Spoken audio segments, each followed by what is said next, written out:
ગઈકાલના રોજ જમ્મુ કાશ્મીરના પહેલગામમાં થયેલા આતંકવાદી હુમલામાં 27 લોકોના મોત થયા છે, જેમાં 3 ગુજરાતીઓનો પણ સમાવેશ થાય છે, જેમાંથી 2 ભાવનગરના અને 1 સુરતનો યુવક હોવાની પુષ્ટિ થઈ છે.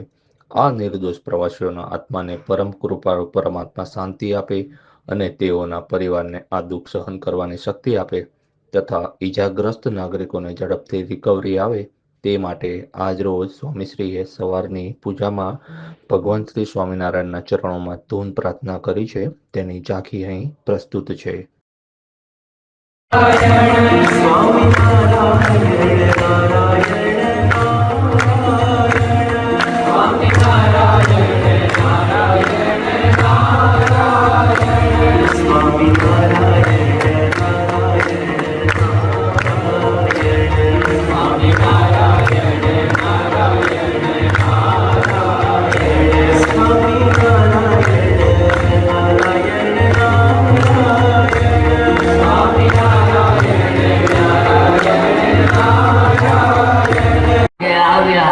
અને આપણે ગાફે રાખી સુઈ રહીએ તે કેવું કહેવાય?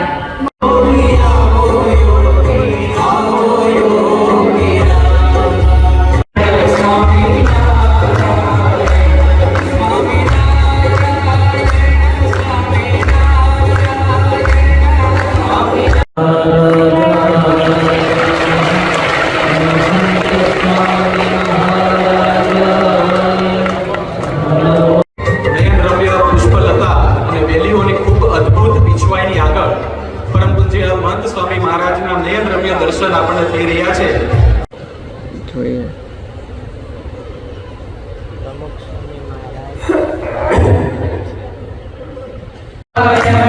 સ્વામી